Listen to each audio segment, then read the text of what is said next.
So I asked Sam to begin by taking his phone call.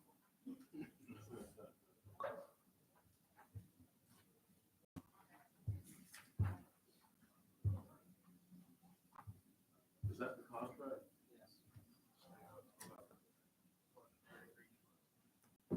Really?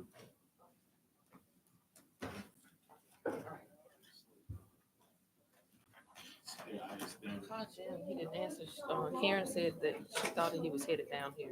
Who, Jim, Scott? Jim and Scott. Oh, there it is.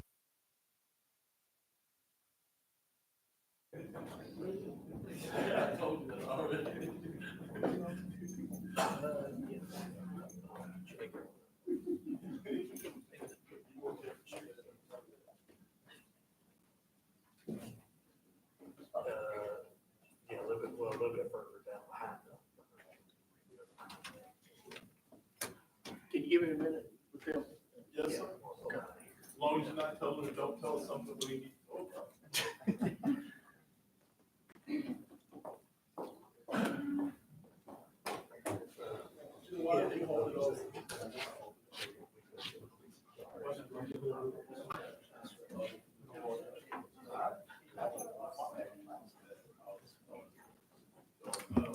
Okay, we're going to begin the meeting by getting an update from Volkert on the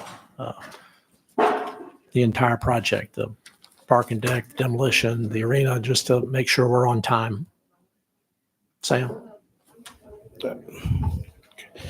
Thank you, Councilman. Sorry for stepping out there. So we are on schedule with the arena procurement. As you know, we got three qualified bids, and we've selected the contractor, which is, was on the agenda this morning. The demolition contractor, he's got pretty much all of the above grade structure removed. He'll probably finish the last few columns today or tomorrow. Then he needs to step back and pull out the foundations where the new arena gets built.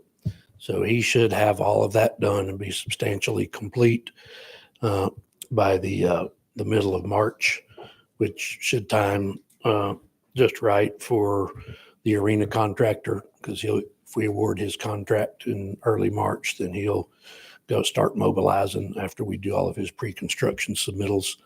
And so then he can start foundations as the demolition contractor is demobilizing. So we're on schedule as of now for all that, and on budget. How about the parking deck, Sam? Yeah. So the parking deck, they're up on the structural concrete. They're up to the 6th level on the north half. So they have 2 more concrete pours to top out the 6th level slab, and then they got to do the top pop-ups for the elevator towers. So they're still on schedule, based on their current contract schedule of the end of April, to have the parking deck substantially complete and then open for use. All right. Any questions for Sam? Okay, thank you very All right. much. Now we'll move on to Mr. Collins.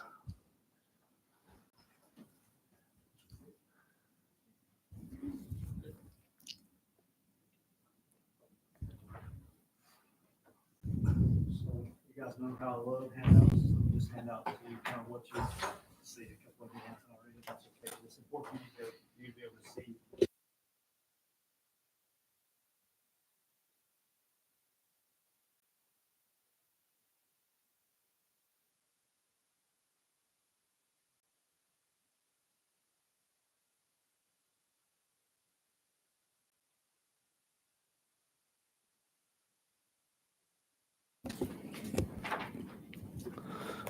So what you have in front of you, the document that has the shaded colored information.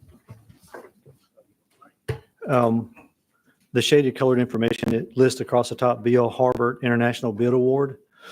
So this describes for you the total cost or the cost breakdown for the project itself. So the maximum net construction cost was $218 million. Alternates 2 through 9, as were described in the bid packet, were $3,207,000. The sprinkler system, $200,000. The mural reinstallation allowance on the bid form was $500,000, and there was a contingency allowance on the bid form of $15 million. I'm sorry, 15 million, not 15,000. That gets us to the total maximum contract award of $237,447,000. Just below that, we have the other direct cost permitting fees of $218,540. Construction materials and testing and inspections, $2,185,000. Furniture, fixtures, and equipment, $11,930,000. Civic Center demolition contract at $5,711,000.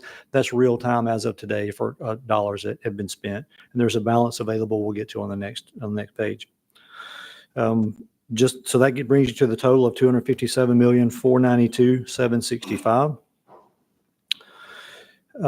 Your architect, engineering, and management fees were $26,244,453 for a total project cost of $283,737,218. With that, there was a contingency, an owner contingency, the City of Mobile contingency in the event of, for $16,262,782 or 5.4%, which brings us to the total project budget of $300 million as of today. That's awarding the bid at the $237,447 with the alternates. So that's how we arrive at the total $300 million project itself. The second page that I have for you, the document that is unshaded, describes where the funding would come from. Yes, sir. I see a question. Yeah. Yes, sir. So there's a $15 million contingency in the contract, and then there's an owner's contingency of $16 million. Yes, sir. So we have $31 million total in contingency funds. Total contingency, which sounds a big number, but it's just a tick over 10%. Right. So there's not a lot of room within a $300 million project. 10% plus or minus would be pretty close. Obviously, we hope that comes back to us, but that does protect us in the event something were to take place, this adversarial to the budget. We also, in the funding model, have some protections against that I think will help us in the event things go in our favor. So on the document that is unshaded, it shows the funding sources. So at the top third of the page, it shows, you'll see a line that says current project available funds, total of $4,587,266. That $4,587,000 is what's available currently with the demolition budget itself. So those dollars will come back to us. Those are unencumbered dollars that relate to the demolition. So when we go back through and we figure how we're going to arrive at the $300 million total, we have bond proceeds of $250 million, the OVG commitment of $15 million, the current project available funds, again coming from the top at the $4,587,000 already banked for this purpose. We were able to examine last week some capital funding projects that would not affect any capital project that the council currently has. These are some legacy capital projects, so we found some money for the equated to $9 million. Funding from the Mobile County Commission at $10 million, and we believe that's close.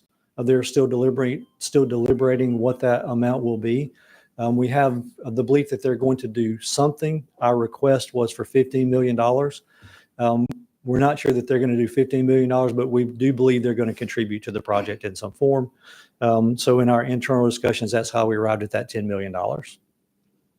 The county commission, as I understand it, meets on Monday to discuss what their funding will be or the opportunity to be funding. So we wanted to be somewhat cautious on that. We don't think it's going to be $15 million, but we do think it will be something in the $10 million range. The TIF, the discussions early on in the project were that we would contribute TIF money to the construction of the Civic Center at $8 million. And the remaining balance would be $3,412,000 in general fund money that would come from the general fund operating balance. What's that balance right now in the general fund operating balance? 60 million. So, and with this, those funds would come from the general fund operating balance over the 2-year course of the project. Where that becomes important is as you look at the funding sources, beginning with the bond proceeds, these are the monies that we would spend in the order that we would spend them. So as we're going through the process of funding the project, the first dollars we would spend would be the bond proceeds, the 250 million to move us through. The next money that we would spend will be the OVG commitment within that 24-month, the current available projects, and the capital projects reallocation that we have currently. With those, that would leave the Mobile County Commission, the TIF, and the general fund dollars are the last dollars that we would spend. So those will be the last dollars we relied on for construction for the project. So in the event those dollars were to come in less, then we will be prepared for that thing. And in the event we didn't have to fund our $16 million contingency, it would come off of that number. So we've attempted to structure the cash flow in such a way that contingencies would be the last dollar spent and in-kind dollars would be the last dollars spent as well, to make sure we didn't kind of stub our toe through the funding process. So generally speaking, that's how the funding total for the project would work. And then I have another document for you that would outline where the funds would actually come from. As far as making the payments. The for debt for service the issue. payments. Yes, sir. Yeah. Let's pause here before we get to how we're going to pay the bond back and see if we have any questions about how we're going to, where the money's going to come from to pay for it, or any of these two items you've given to us, Mr. Reynolds. The two various contingency funds.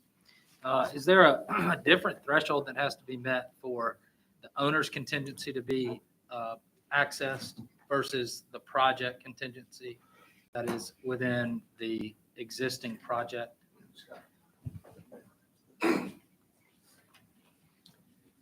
So the contingency funds that are in the contract are the ones that we'll use to deal with whatever comes up during the job. And we don't anticipate having to exhaust those at all.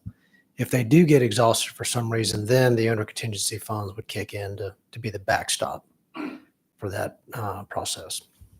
Okay.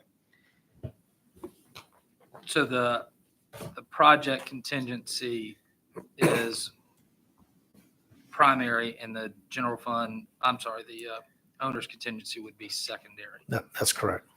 Okay, I really like that. Yeah, we anticipate hopefully there'll be a deductive change order at the end of the job to bring those funds back into the city coffers. Okay. That's all I have. Mr. Carroll. Thank you. First of all the money that we're spending on this project is city money, correct? Correct. So my first question is why are we paying ourselves $218,540 for a permit? So, I mean, why are we paying ourselves for a permit, being that it's our building, our money? I mean, it doesn't really make a whole lot of sense. Yeah, the actual city permits are at no cost to the contractor. So, but we may have some fees that we have to pay to Moz for all of the connections and for Alabama Power. So that money's kind of set there aside, and if there are fees charged by the other utilities, not by the city permitting department. That number's way too big. The next line is construction material testing and special inspections. We're talking about compaction, radiation tests, and all that stuff for the site, correct?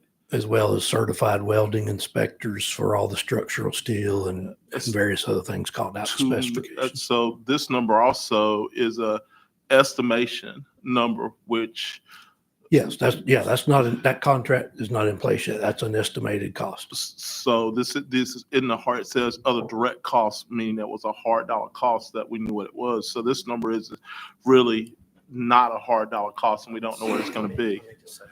Go ahead. Generally, those costs run well below 1%. Well below 1%. Well below 1%, Mr. Carroll. So we're comfortable with that number. Okay, so there's potential savings in these two line items. Yes. Quite a bit of it. The FF&E number, how do we derive that, or is that another estimation based on OVG or somebody giving that to us? That is an estimation on the design for the FF&E. The FF&E will be procured under a separate contract. So again, we don't know. This number could have a potential lot of savings in it also. Or it could be more. We don't know. I mean, Yeah. all that hasn't been completely picked out yet. Okay, so based on standard numbers, okay. So these are these the numbers? This is just numbers we're going to market with or went to market with based on projections. Is that what you're telling me? Yes. Yeah. So even though we show them as direct costs, they're not under contract yet, but they will be direct costs once they're under contract. And for some odd reason, I remember a $17 million number that we were talking about coming from the unassigned balance to this project, but I'm only seeing $3,412,000.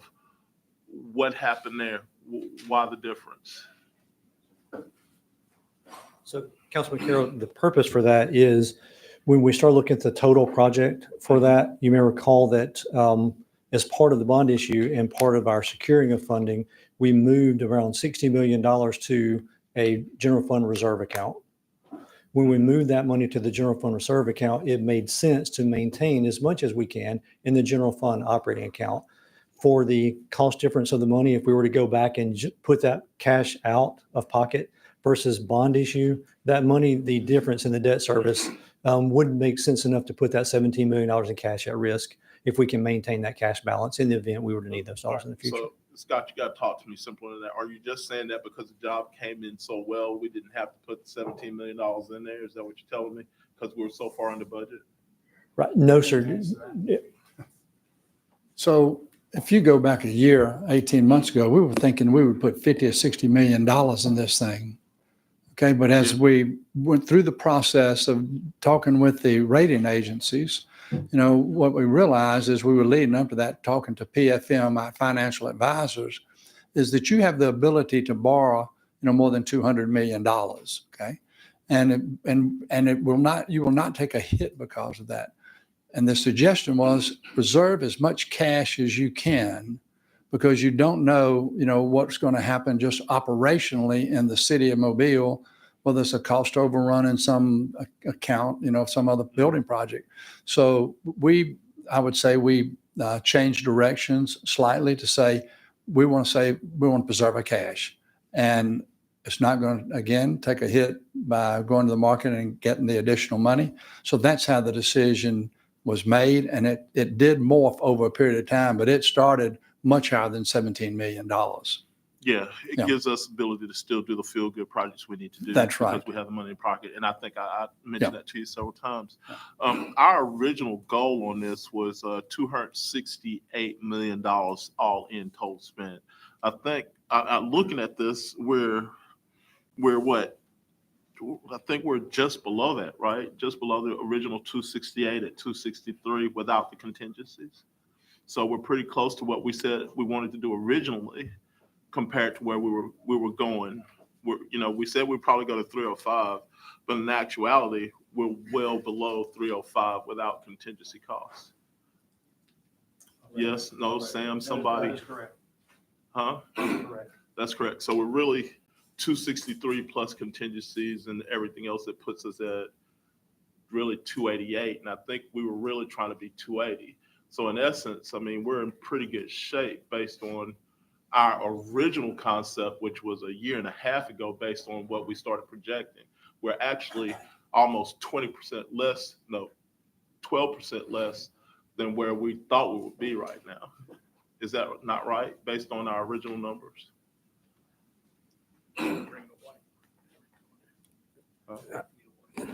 No, go ahead. I'd say you're in great shape. Yeah, we're in great shape. Okay. I guess the point I'm trying to make is that a lot of people in general public are going to say, "Hey, we're at $300 million now," but in all essence, we're either at or below our original projections after this has all come back. We actually thought we were going to go to 280 and 305, but we're actually less than that when we take out contingencies and other things. Now, the hope is that we don't spend those contingencies, and every construction project has its dilemmas. I mean, I've never seen one that hasn't had some type of change order. But it's my hope that we hold this below $300 million when we get to the end of it, and we're not eating into those contingencies. But my real questions again go back to why were we putting these two numbers in there when I felt like in most programs and all estimates, this number is well below, these two numbers are well below 1%, and we're showing $2.3 million right there. Right. We're trying to be conservative with it, but we feel like we can improve on that. And we, as with everything we've done to this point, we're going to try to improve upon that.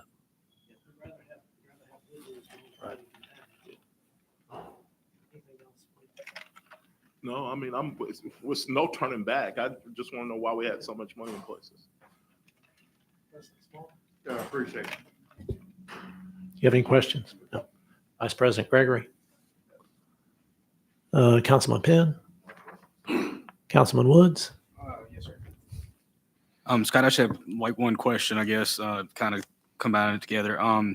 Current project available funds, just mentioned that's ongoing, that's currently being used for demolition. And just to reiterate the fact, the exhibit hall that we left standing, that's embedded in that number too, I guess, right?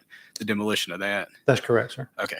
And then as far as that, those funds that we've already, contributed or that were there, we did talk about going back and seeking a reimbursement from the bond funds. Are we just going to go ahead and do the reimbursement or consider that we're going to do that, I guess? We won't really be able to answer that question until we get to the end of the construction. Okay. If we get to the end, because your effort is to spend the bond funds as quickly as you can. And so we want to spend those first. Now, if we get toward the end of the project and there's money left over in the bond funds and we want to reimburse ourselves the cash, absolutely, I would encourage you to do that. Yes, sir. All right. And that window is just the period of construction per se, I guess. The window is really 24 months. Okay. Your bond issue, once you deliver those funds into the bank, you have a 24-month construction window where you can do that. So anytime during that construction project until those bonds are expended, you can go and reimburse yourself those funds. Gotcha. Thanks. Yes, sir. Okay, Scott, let's move on to how we're going to pay back the bond issue. Yes, sir. So I do have one other question about Okay, Ms. Reynolds? the reimbursement. We've already expended how much over there? $5.7 million. $5.7 million. The difficulty with going back on the full reimbursement is you don't have the ability to go back and pull the full $5.7 million. When you do the reimbursement resolution, it allows you to go back 60 days from the date of that resolution. So there's going to be some money that we could go back and recoup during that time. It wouldn't be the full $5.7 million. It would be a percentage of that. And we can identify what that is. Was the parking deck, I can't recall, was the parking deck included in that as well, or is it just the civic center? Only the Civic Center.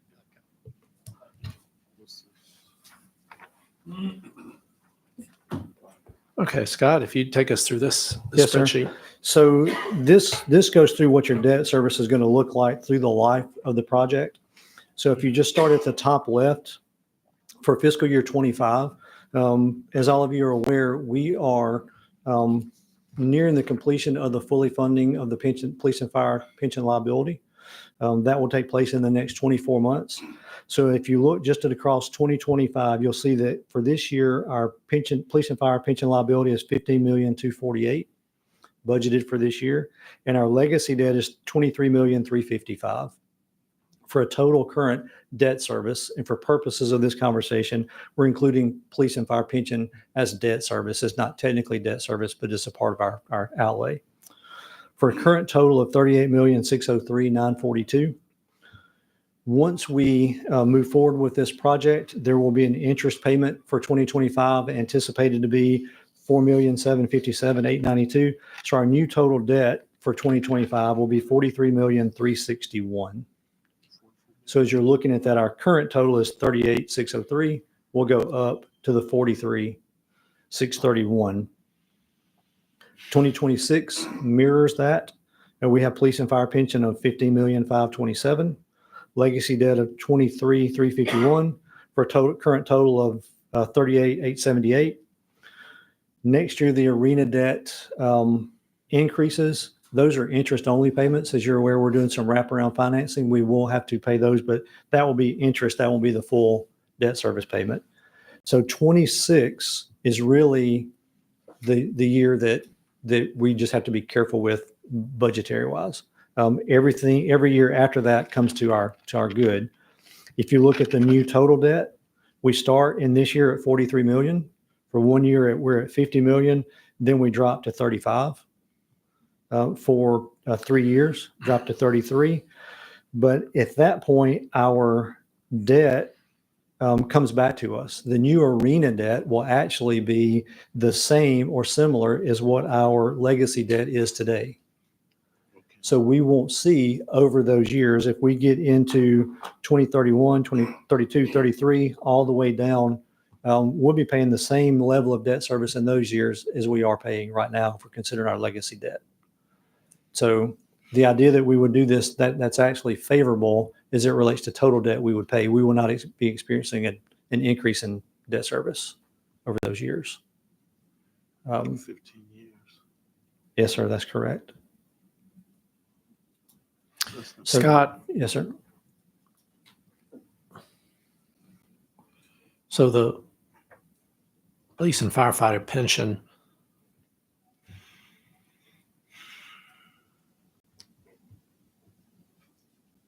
in 2027, it just goes down to whatever the annual maintenance is, Yes, sir, that's correct. That's which could be more or less than $1,500,000, depending on what the markets do. We think it's pretty close to that. We've gone back to look at the actuarial study that was done in 23. Obviously, those work in arrears just a little. So that's come back to us. The 1.5 million, we ran a tick up on that. It was really closer to 1,350,000. Just to err on side of caution, we put that at 1.5 million and did a 3% per year increase factor in that. So that's how you see the 1.5 million. And then we go up each year for those 3 years to take into account any pay raises or any future claims on that pension fund. But even if we had a significant downturn in the stock market, that number, that 1.5 million, would not get anywhere near back to the 15 million. So as it relates to the pension, there are two parts of that. This number that you see is only to maintain the balancing of it for the dollars that we have today. There's an additional contribution that the city makes each year to match the employees' rate that goes into the pension fund. Right. So that calculation is designed to keep it maintained above inflation for those rates. So this isn't the only contribution that would go. There's a second budgetary contribution that is employee match and the city's portion of the employee match. But that the city's portion of the match does not fluctuate. It does. It fluctuates with the markets. It does. There'll be an actuarial study that comes in and lets us know what we should be paying in advance of those for those years. So yes, it does hedge for that growth.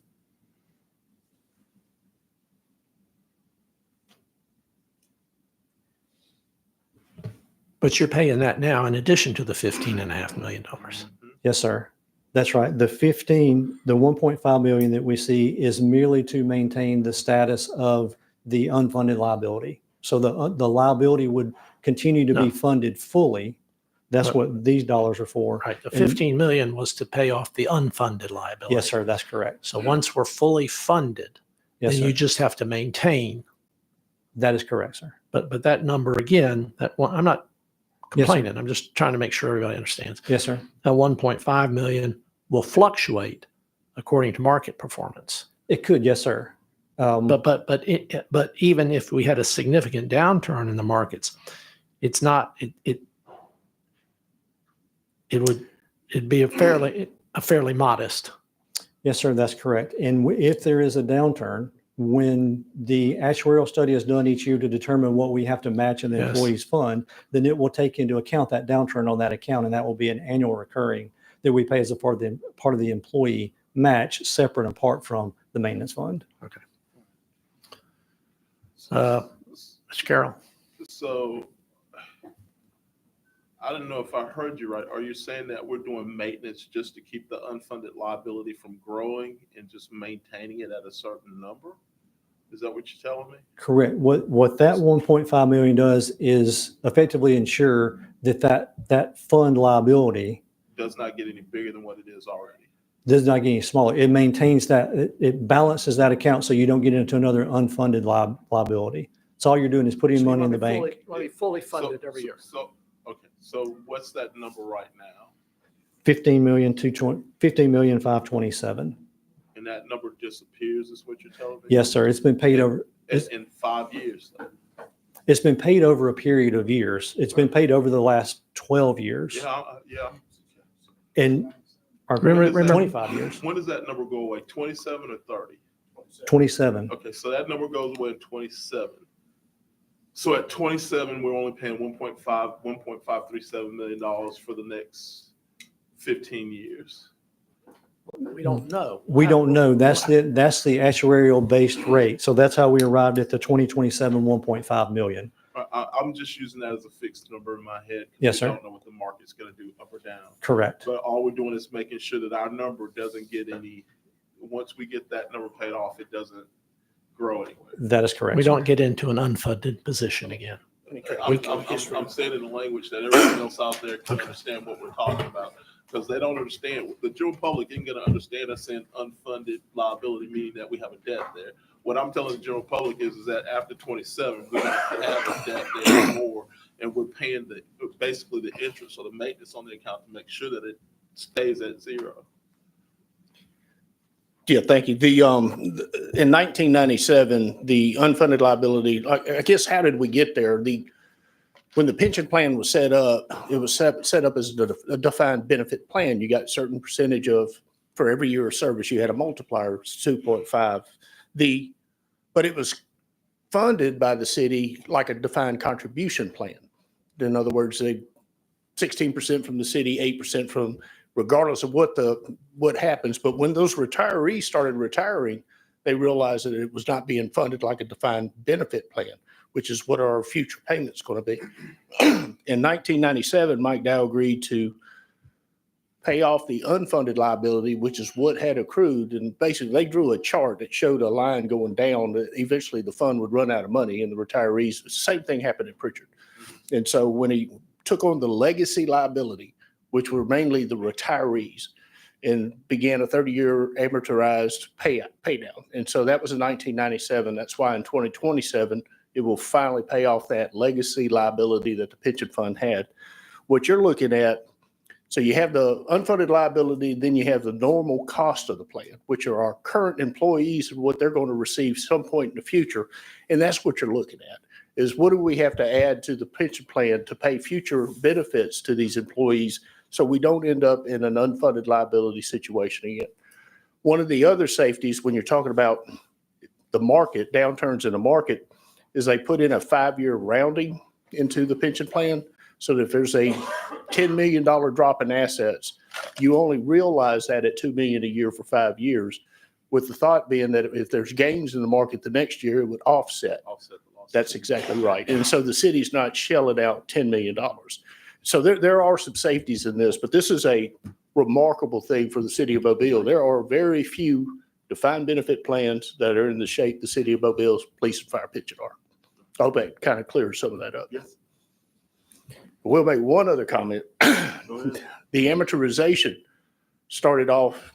Right. It wasn't even paying the principal liability. It was just like a partial interest payment. And so if you imagine a partial interest payment on your house, and you don't even get to the full interest payment until 15 years, and then you start paying the principal at 16, that's how it was set up. But it's why the city council at the time kept saying, why would we keep throwing more money at it every year? And yet the unfunded liability keeps getting bigger. Yeah, and that's because of the way it was.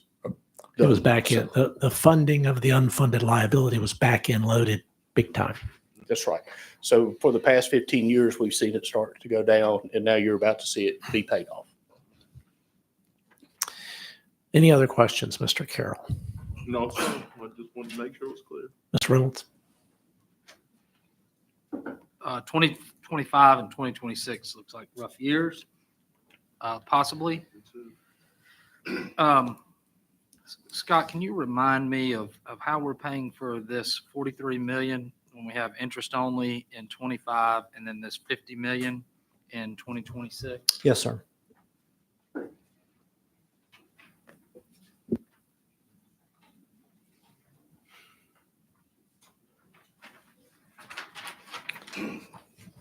So this is the last document I have for you, and it shows where those dollars will come from. I'll wait till everybody.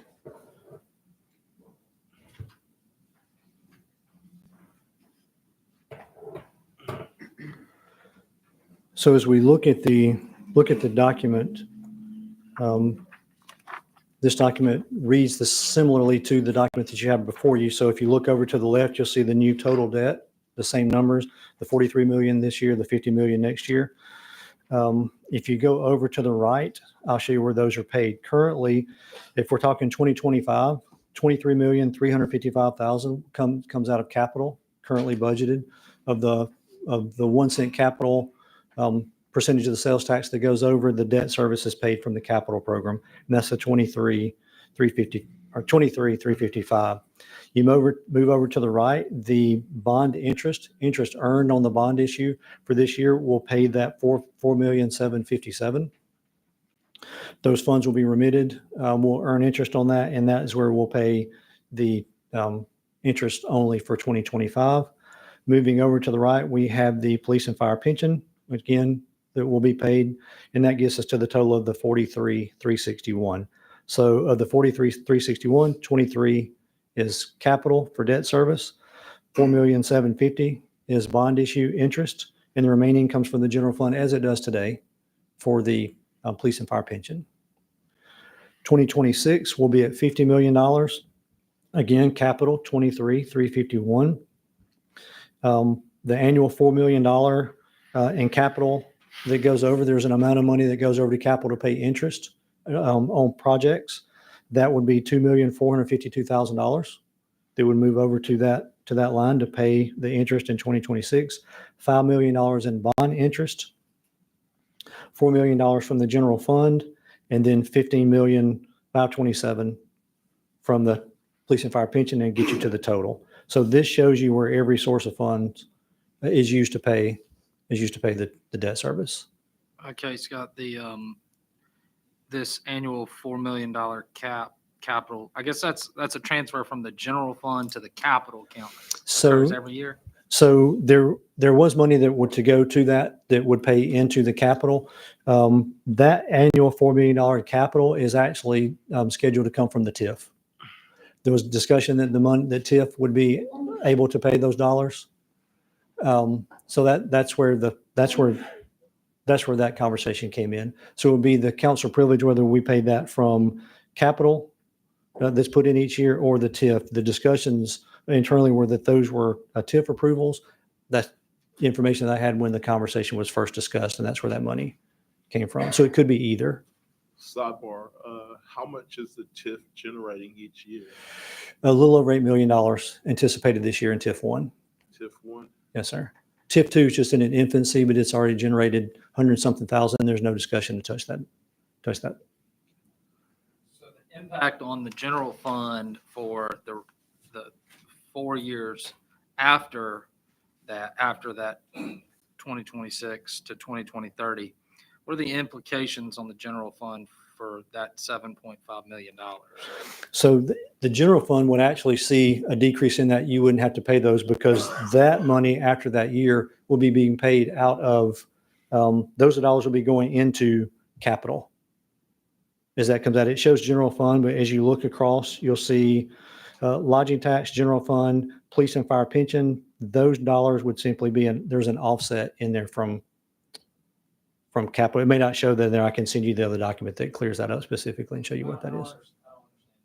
Okay. Can you explain that again? So which year are you looking at? Let's just say 2027, where it says the general fund, $7.5 million. Yes. So when we look across there, the general fund would be paying the $7.5 million, but we would also not be paying $15 million in the police and fire pension.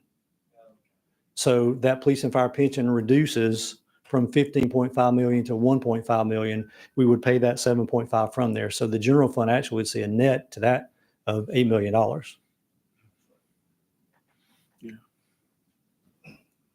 Why couldn't that money be diverted back to capital as opposed to the general fund? You could do either way, but even if you divert that money back to capital, it's still going to have to go toward the debt service. Okay. Now, the good part about that is once we get to 2037, Mm-hmm. or I'm sorry, actually, earlier than that, 2031, once we pay off the existing debt service, Mm-hmm. and if we consider any revenues from the lodging tax, those dollars will actually be remitted back to the capital fund. So we'll have an increase in dollars going to debt service and less money coming out of capital to pay the debt service. So over the next term, how much free capital do we actually have from 25 to 29? In the election cycle term, if that's what you're talking. That's what you want to there, call it, yeah. The So- next administration. You're going to be looking at a difference of about, and I don't have that on here, just top of my head, around $12 million. Less? No, you should have that. You should have that additional going into capital once we get past 2026. 2026 is the 27, difficult year. After we get past 2027. After we get past 2020, 2027 is the leveling year. 2026 is the hard year. right. Once So we it'll get be- past 2027, every year there'll be money going back into, money available to put into general fund or capital, because it will be offset by what we were paying in the police and fire pension fund. So the next 3 years are extremely difficult again. So in essence, are we at a even point is what I'm asking you. Over the next 2 years, what do we look like as far as additional capital projects and new projects other than what we're currently doing under the CIP? I think you're status quo for the next 24 months. I don't think you lose anything during that time, but the ability to add anything, I'll just exercise caution All right, until so we can't- really understand what those We are. can't start anything new. We can't build anything really big. We just have to continue to maintain our basic services. Well, keep in mind, this has no effect. This projection has no effect on the money that already goes into CIP, right?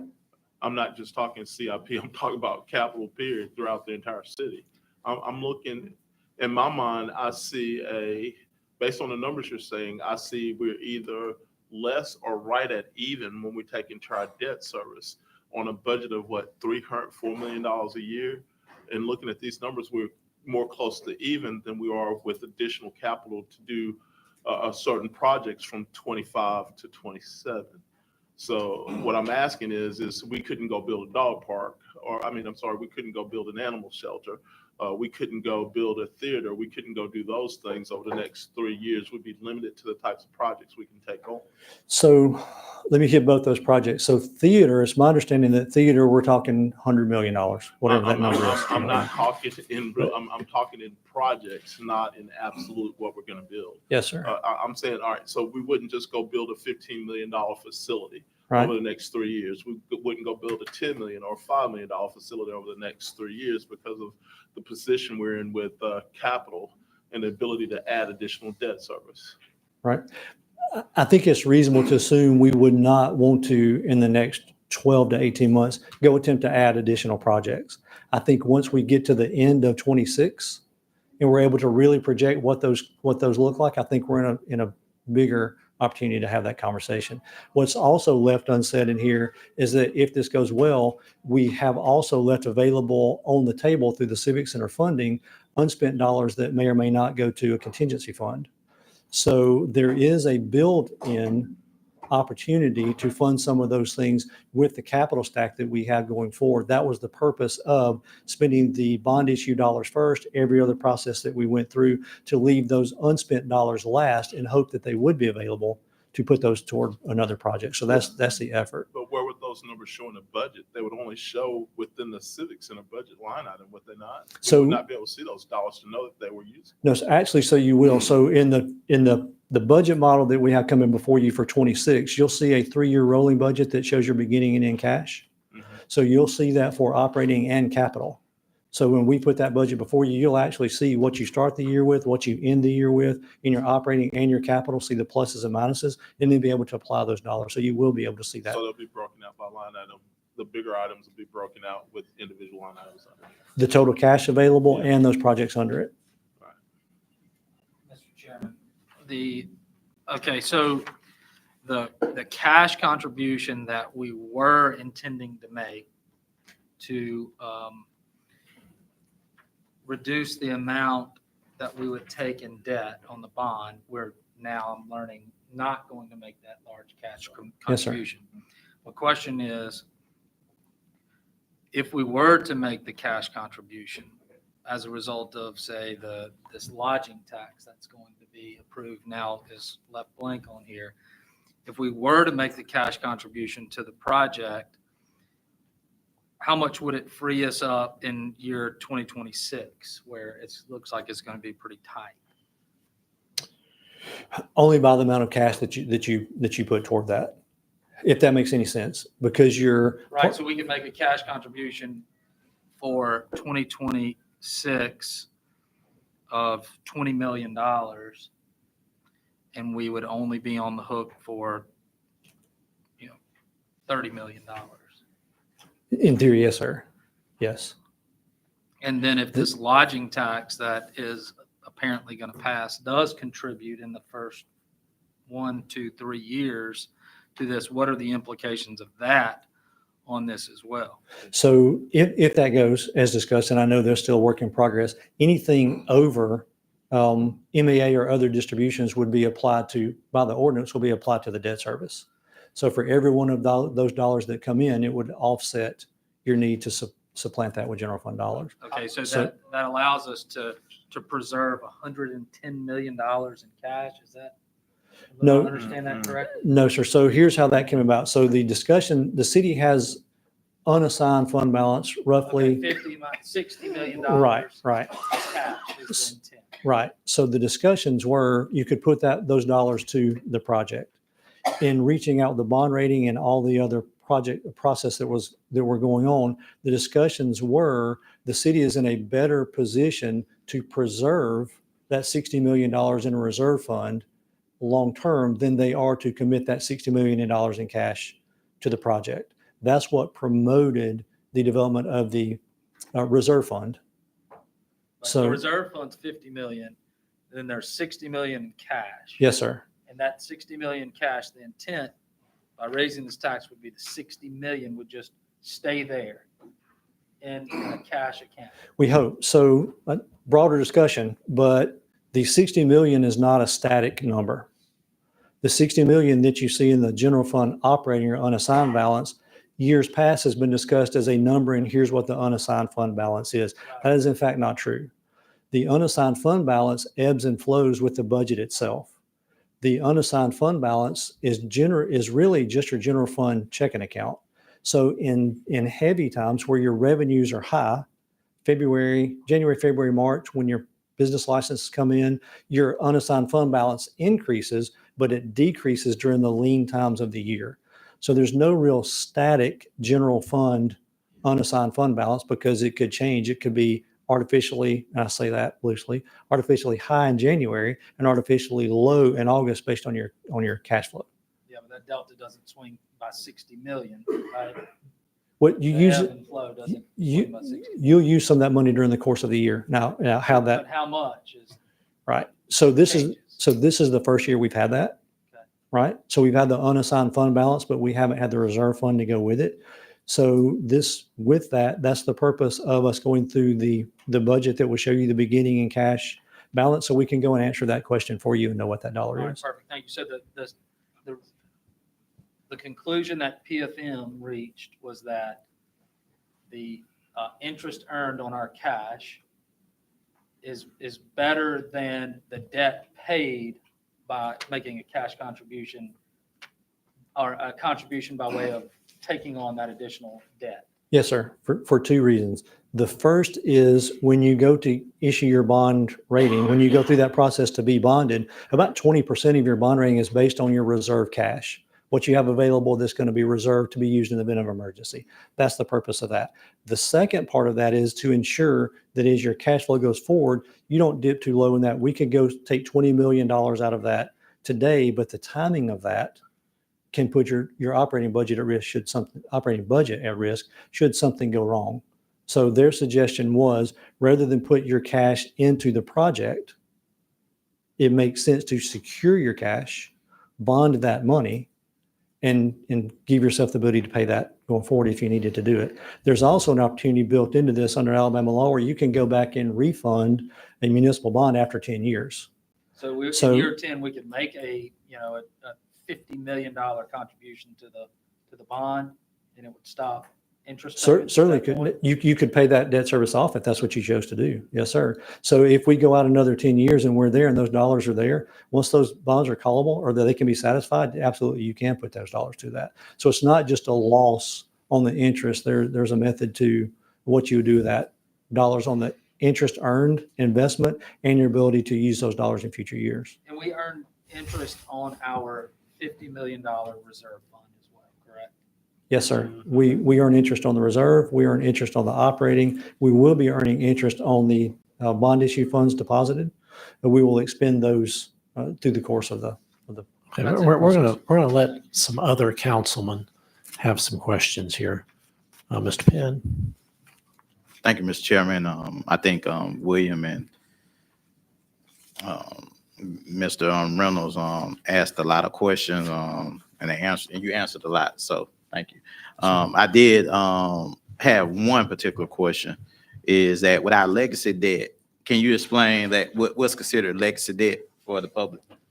So legacy debt is all of the existing debt that the city currently has as of today. The city has not issued any debt in at least the last 12 years. So all of the debt, the money that was borrowed, has been paid off over the last 12 years since Mayor Simpson's been in office. And that's the legacy debt, the old debt that was out there, nothing new. That debt has been refinanced from time to time for interest savings, but there's been no new debt issued during that time. And so we'll be done paying that in 2030. And then that would take us down in new total debt, 10 million. So that would help as well. Yes, sir, Correct. that's correct. Okay. All right. That's it. Thank you. Mr. Small. Just one quick question. Thank you so much for all the information. Certainly. From your professional opinion, do you have any concerns, or should we have any concerns about going to market? I don't. PFM Group has been really good to work with. When we met with Moody's and S&P,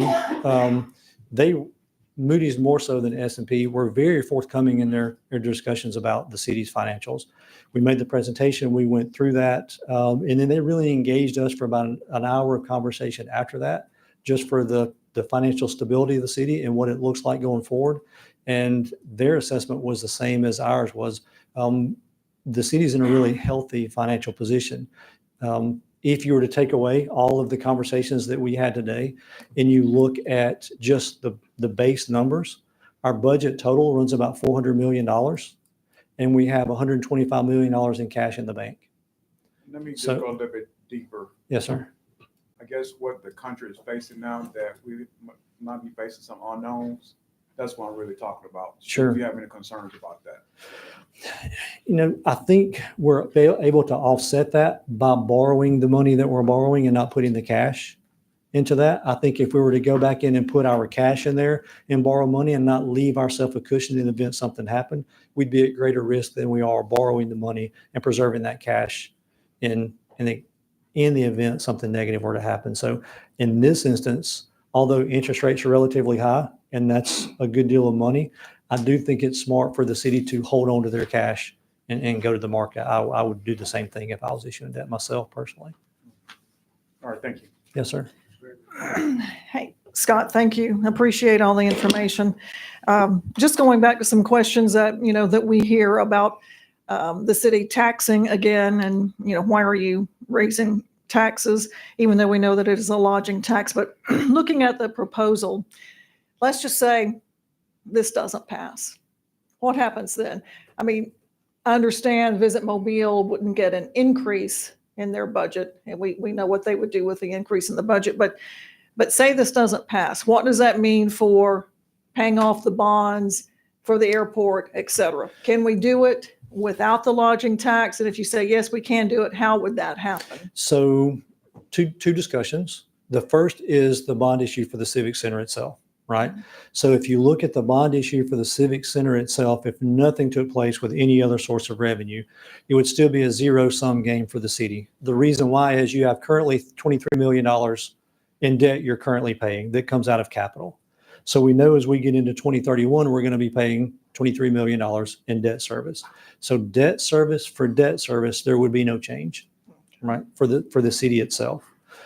If the lodging tax were to not go in, and again, all the other parties are kind of off to the side for a second.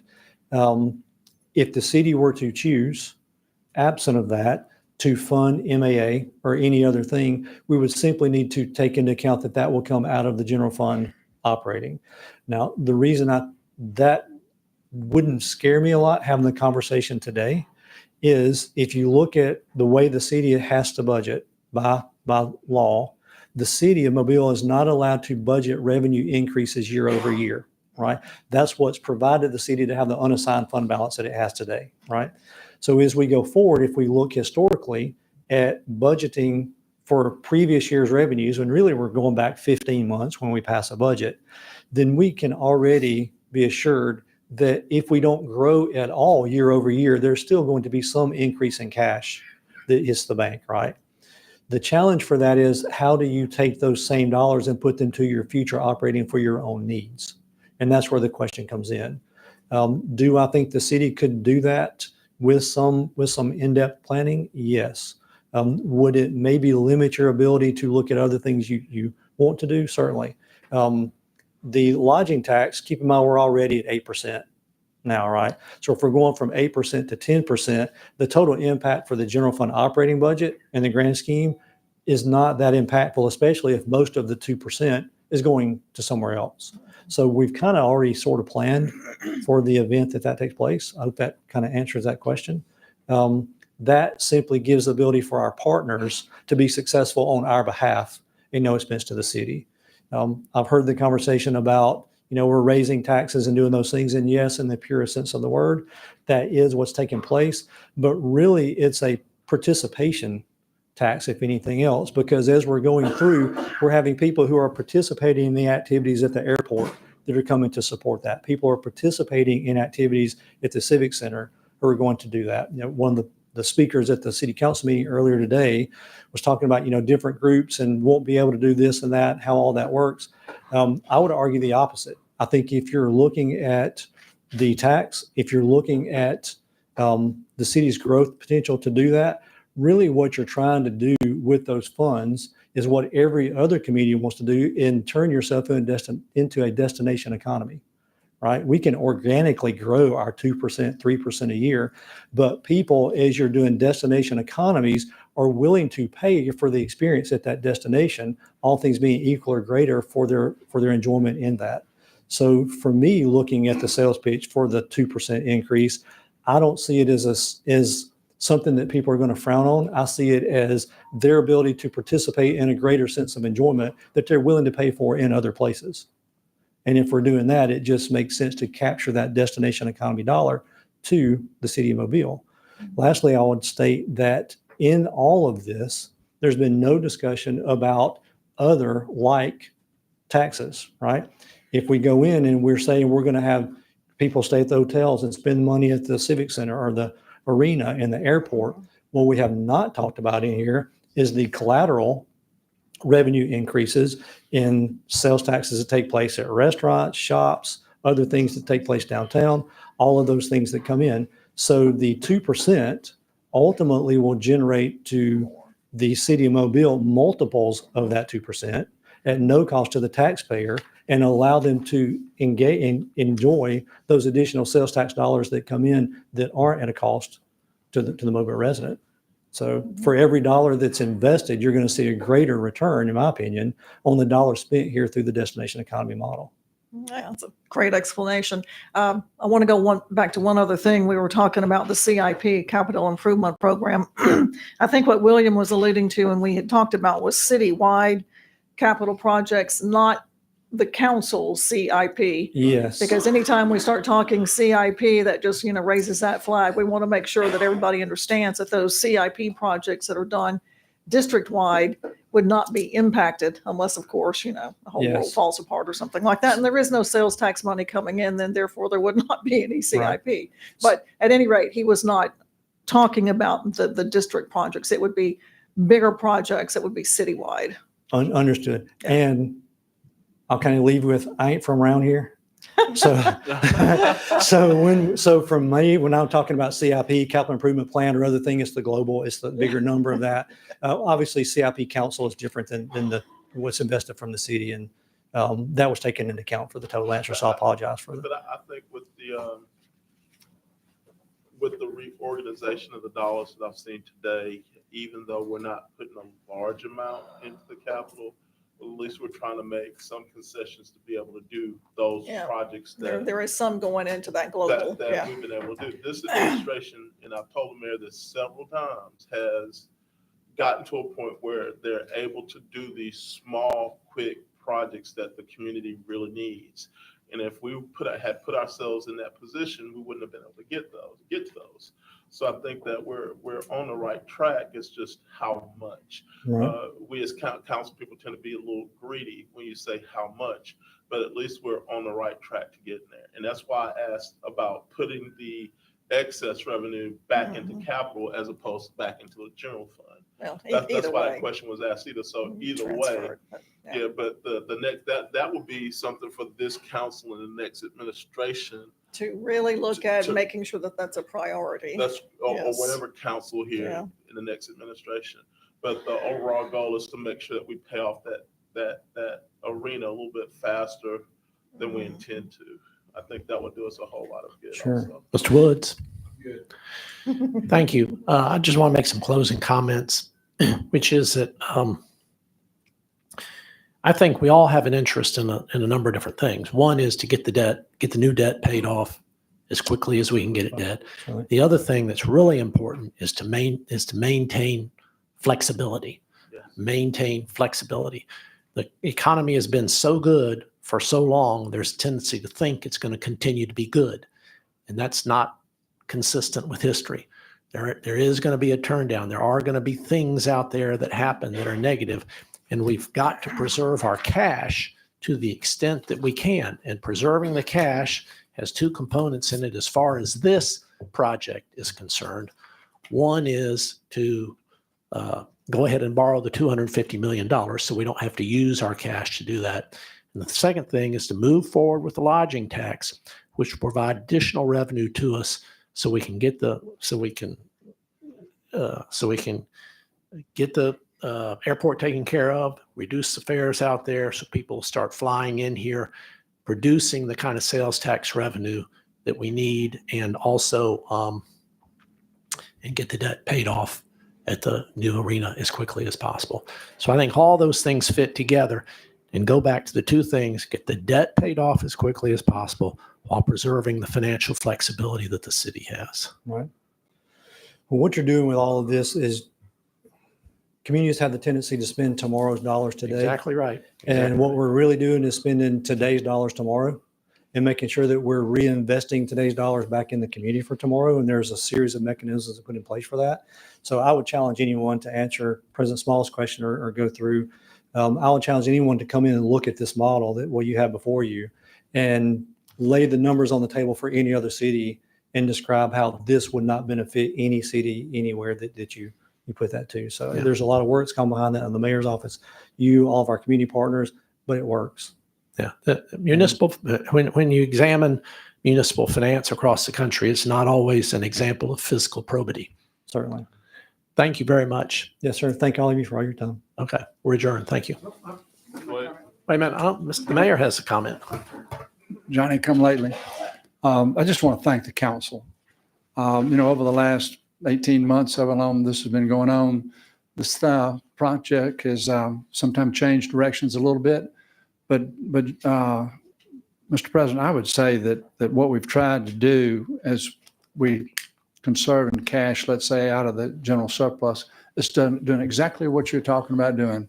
We're trying to figure out how to pay the debt down, how to preserve cash, and how to keep moving forward. And without your flexibility and y'all's understanding that some of these things change on us and all of a sudden we have new information But with that new information, we need to take advantage of those opportunities. So thank you for your willingness to do what you've done so far. Okay, what was the reason for the request on layover this morning on the lodging? I'll let Jim address that. As finance looked at over the next 20 years, what that lodging tax would do to the general fund revenues, there was a projection which ended up with negative impact on the general fund. And so they went back in. So in its current form, the unamended version of it would have a negative impact, according to finance, on the general fund revenue.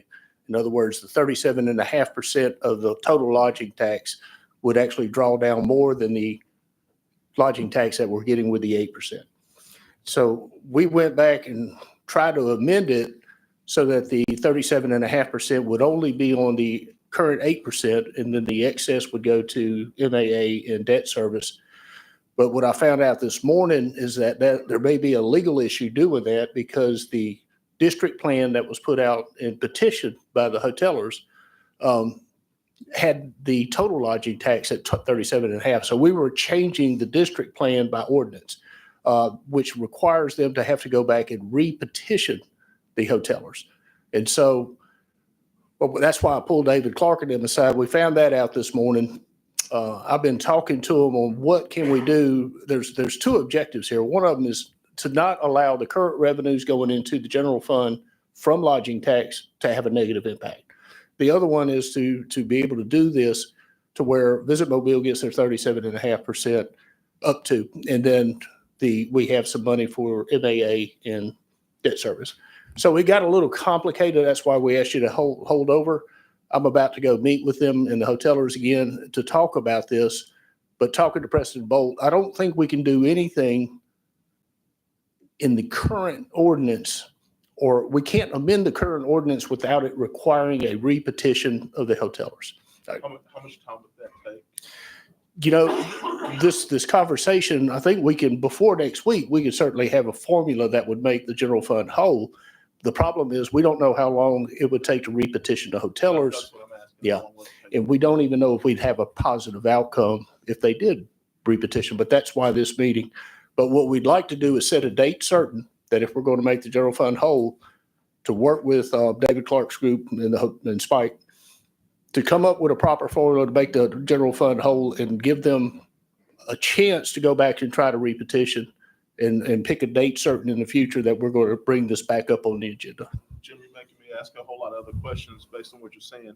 The information that we were given today is based on the reorganization of numbers that we got this morning. So if that doesn't work, then we got to come all the way back to the drawing board on all this information you've given us today. What we gave it, as far as the proposed amendments, would have done what we wanted. It would have made the general fund current revenues whole. The problem is it's not part of the district plan that was petitioned by the hotelers. Jim, that's not what I'm asking. What I'm saying is that if we can't change it to do what we suggested this morning, then these numbers here today are based on, quote, debt service model with Visit Mobile at 37.5% of 10%. So our numbers are going to change. Yes, sir.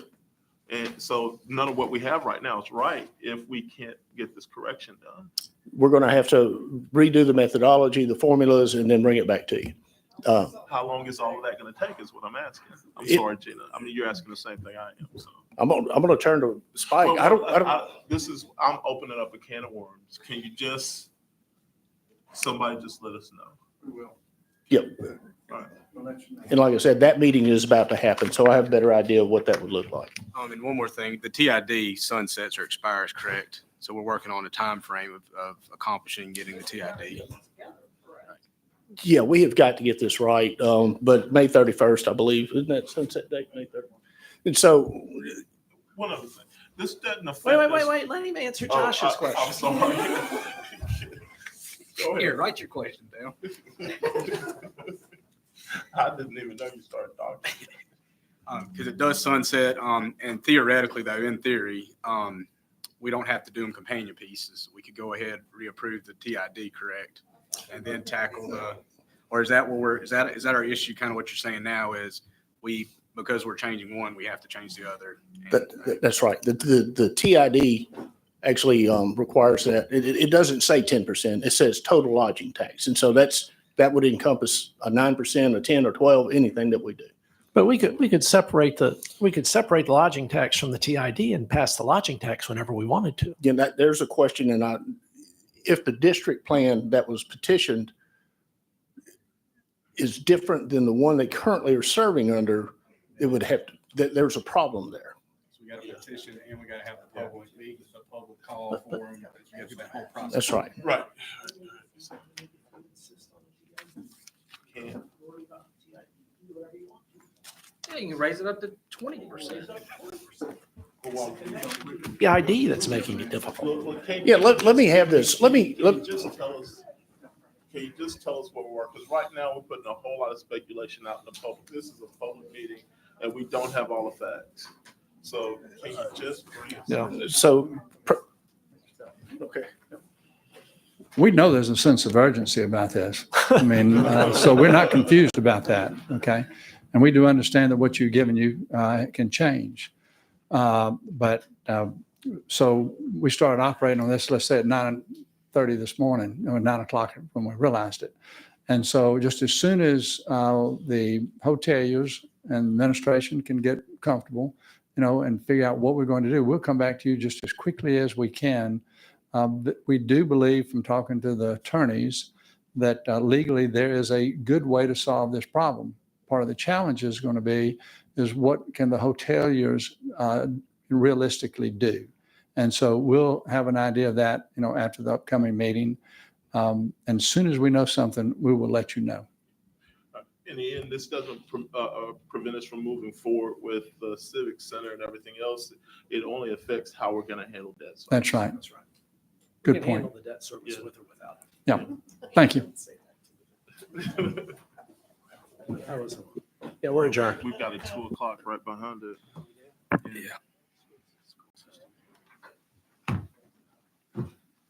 If everyone we have another group coming in here now. So if you are here just for this meeting, please go ahead and leave. Thank you.